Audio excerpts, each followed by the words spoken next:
বিসমিল্লাহির রহমানির রহিম।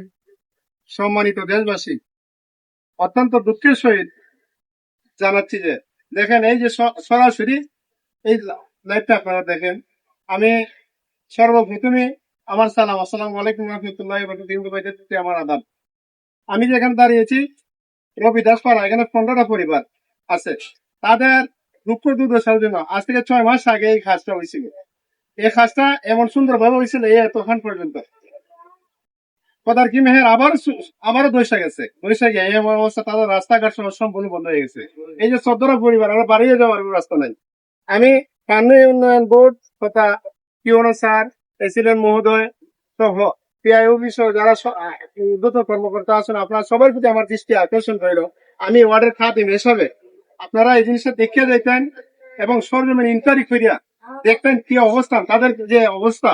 এই যে রবি দাসপাড়ার 15টা পরিবার, চিন্তা করো একবারে অন্তিম অবস্থা, তারা এই ঘরটা কোন সময় ভাঙিয়ে নিয়ে যাইব।